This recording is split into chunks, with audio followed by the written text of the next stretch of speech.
السلام عليكم. افكار النهارده فادتني وحبيت افيدكم انتوا كمان زي ما انا استفدت.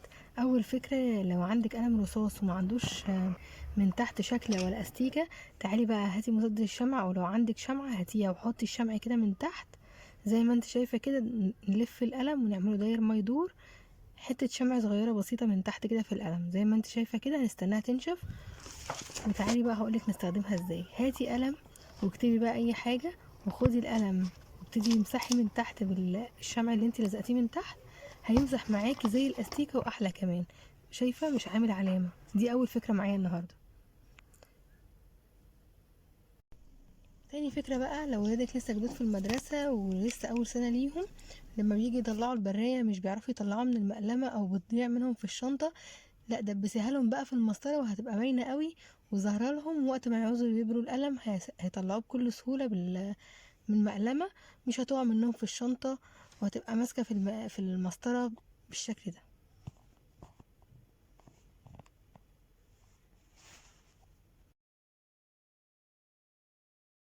تالت فكرة معايا بقى، طبعا جبنا الكتب والكتب غالية مش رخيصة، فنحافظ بقى على الكتب نوعا ما شوية. آه هقول لكم بقى على طريقة موفرة لكتب المدرسة كده للجلدة، بدل ما تجلديها، وحاجة موفرة كده بدل ما نشتري جلاد او نوديها تتجلد في المكتبة.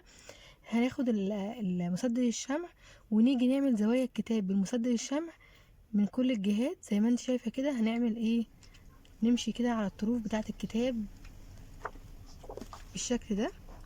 هعمل الجلدة وهعمل الصفحة اللي قدام الجلدة بحيث الاتنين يلزقوا على بعض، وحتى لو جلدتيه بالجلاد اللي بيتباع في المكتبات للكتب، بعد ما عملتي الفكرة ديت برضو هتكوني استفدتي وخليتيه سمكه اكتر كمان، وما يبقاش بسهولة يتقطع. لا هيبقى الشمع ماسكه كويس مخليه ما يتقطعش. طبعا دي زيادات في الكتب زي ما انت شايفة كده، كتب لسه جديدة فجاية بحتت زيادات، فقصيتها بالمقص بالشكل دوت، سويتها.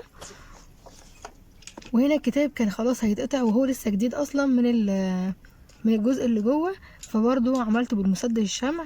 بعد ما عملت الطروف عملت اللي في الجزء اللي في النص زي ما انت شايفه كده. انا عملتها وقلت اشاركها معاكم، يا رب الفكره تكون عجبتكم. وتعالوا نشوف الفكره اللي بعد كده.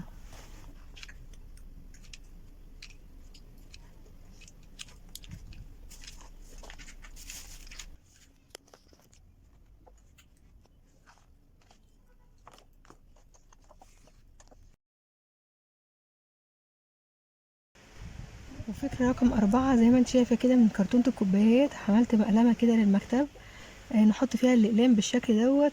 وبس كده، يا رب الافكار بتاعت النهارده تكون عجبتكم وسهله وبسيطه وتقدروا تعملوها وتقولوا رايكم. سلام.